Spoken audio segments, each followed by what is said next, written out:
Thank you. And now, Gay Mitchell. Thank you, President. Thank you, President of the ECB. The Irish government of the day ignored some of the warnings coming from, among others, the European Commission, and foreign and Irish investors invested in banks because they wanted to get in on the kill. And the European Central Bank continued to have low interest rates which helped price inflation, but not house or asset inflation, a matter, Mr Trichet, which I questioned you on here for about 2.5 years. And yet the Irish taxpayer has ended up taking almost all the responsibility, or certainly a good part of the responsibility, for debt which was not public debt but private liability. You have been, and the central bank has been, investing in Irish banks, but it's constantly rolling over and rolling over. Is it time to make that investment permanent? Is it time to allow the central bank to become a shareholder rather than a lender at this important moment in time for Ireland and for the Eurozone itself? What do you think of that suggestion? Thank you. First of all, we are back to what I already said.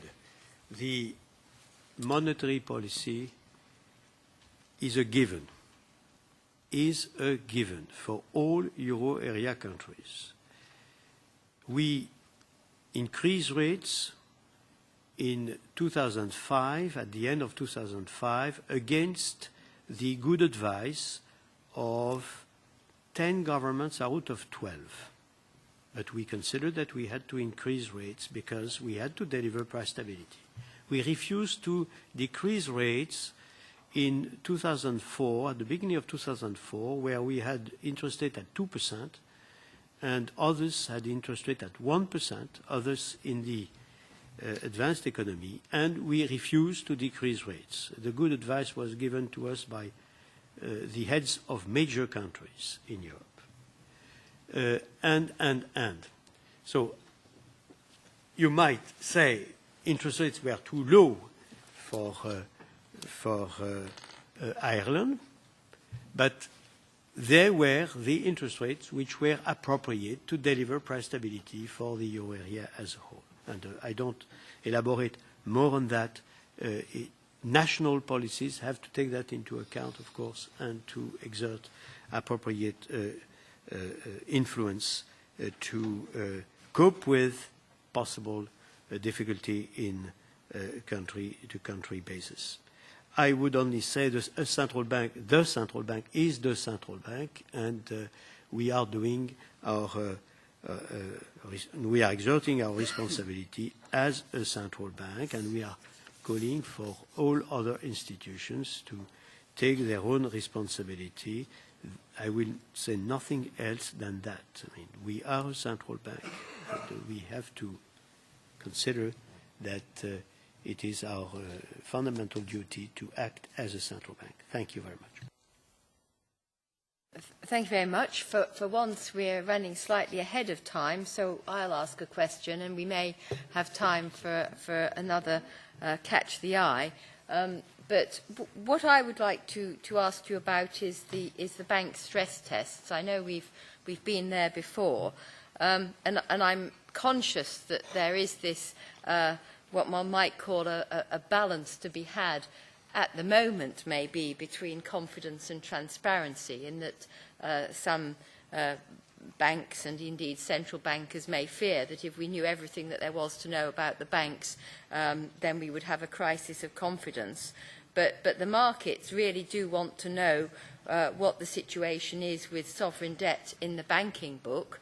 And I think they'd also quite like to know rather more about the bank-to-bank exposures. And this is all so intimately involved with the sovereign debt crisis and the need for countries to stand shoulder to shoulder and face this, because if they don't, then we could have a German banking crisis, which means that there's a lot of self-interest for Germany to assist in the process, and that's why they are doing. But ultimately, should we not be getting to the position with much greater transparency for for the long-term benefit of the banking system and investors and everybody, and should we not be thinking about including the position of sovereign debt in the banking book to a greater extent within the stress tests? Thank you very much indeed.